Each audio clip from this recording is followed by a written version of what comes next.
Nous sommes à une semaine du 20 avril. Le 20 avril 2025 s'annonce grandiose avec au moins 5 marches de prévues en Europe et en Amérique du Nord en faveur de la liberté du peuple kabyle. Pourquoi c'est important de rejoindre ces manifestations? Nous sommes à la veille du 20 avril 2025. Depuis 1980, il ne se passe pas une année sans que nous marchions ou nous organisions la commémoration de l'événement. Rappelons que 1980 était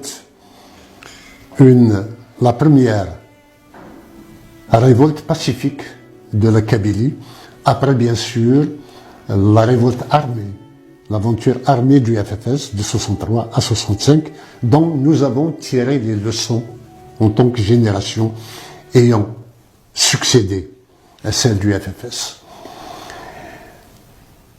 Il y a eu 3 années où cela s'était effiloché.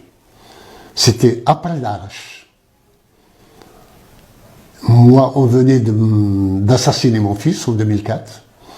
J'étais un peu abîmé par l'événement et il a fallu attendre 2007 pour que je puisse rentrer en Kabylie et organiser à nouveau la première marche depuis 2003. Et depuis, c'est le MAC qui a pris le relais, qui assure aussi bien sur le terrain en Kabylie qu'à l'échelle internationale toutes les manifestations de rue en faveur de la Kabylie et pour commémorer l'événement. Mais, entre-temps, il s'est ajouté un autre événement assez grave. Bien sûr, il y a eu 80, mais tout de suite après, 81, puis 94, puis l'assassinat de Matou, puis le Printemps Noir. Et le Printemps Noir, contrairement à d'aucuns qui disent que 80 est la référence phénoménale, je dis que 2001 est supérieur à 1980. En ce sens que, en 1980, il n'y avait aucun mort. Il y avait quelques prisonniers, quelques blessés, mais il n'y avait aucun mort. En 2001, il y a eu 150 morts, 6000 blessés, 1200 handicapés à vie. Donc, 2001 a été supérieur à 1980. Et je dirais maintenant que l'été 2021 est supérieur à 2001, puisque le nombre de morts est passé de 150 à près de 1000 personnes qui ont été tuées par les incendies et surtout ceux qui ont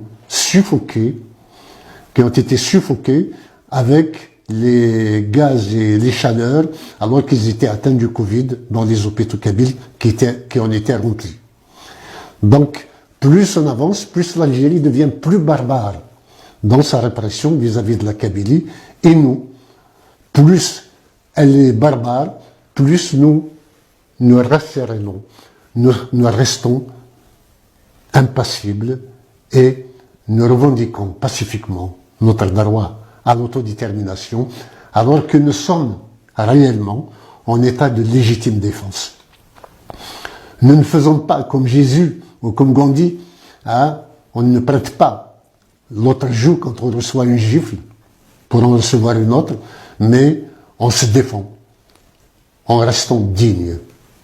Voilà la leçon de 80, de 81, de 2001, de 2021, et je demande à tous de comprendre que le rendez-vous du 20 avril dépasse celui des contingences idéologiques, celui des chapelles, celui des intérêts mesquins des carrières, et que c'est le destin de la Kabylie, c'est sa mémoire.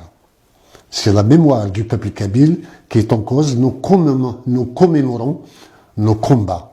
Nous commémorons les sacrifices qui ont été consentis, nous commémorons ceux qui sont partis et qui avaient souffert pour notre liberté. Et cela continuera. Donc, il est du devoir de chaque Kabyle de rejoindre ces marches.